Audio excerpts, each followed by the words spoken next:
Hello guys, আসসালামু আলাইকুম। কী অবস্থা সবার? কেমন আছেন সবাই? আশা করি সবাই অনেক বেশি ভালো আছেন। আমি আলহামদুলিল্লাহ ভালো আছি। আজকে আমি চলে গেলাম সরাসরি রয়্যাল এনফিল্ডের শোরুমে আমার ক্লাসিক 350টা একটু সার্ভিস করানোর জন্য। আর সেইখানে এসে চোখের সামনে দেখি এক আগুন, আর এই কালারটা ভাই এত জুস লাগছে কি বলবো, সে অসাধারণ। আমার কাছে খুবই ভালো লাগছে। আপনাদের কাছে কেমন লাগলো এই বাইকটা একটু জানাবেন। আমি তারপর চিন্তা করতেছি যে আমার ক্লাসিক 350 গানমেটার গ্রেটা রাইখা এটাকে নিয়ে নিব নাকি। আর এটার কালার অসম্ভব সুন্দর।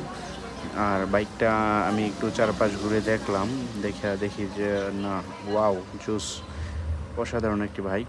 আর আপনাদের কাছে এই বাইকটা কেমন লাগে একটু জানাবেন। আমার কাছে খুবই ভালো লাগছে। আর এখানে আছে একটা ব্ল্যাক মাম্মা, আর এটাও সুন্দর। এটা তবে ওইটার মতো না, ওইটাও বেশি সুন্দর। আর ওই যে গানমেটার গ্লেটা হচ্ছে আমার। আর এই কালার বাইকটাও অসম্ভব সুন্দর।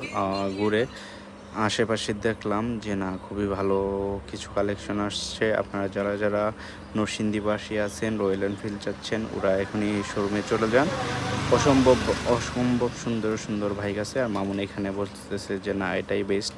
আমার কাছে এটা অনেক ভালো লাগছে। আপনাদের কাছে কেমন লাগছে কমেন্ট করে জানাবেন। ধন্যবাদ, ভালো থাকবেন সবাই, টাটা।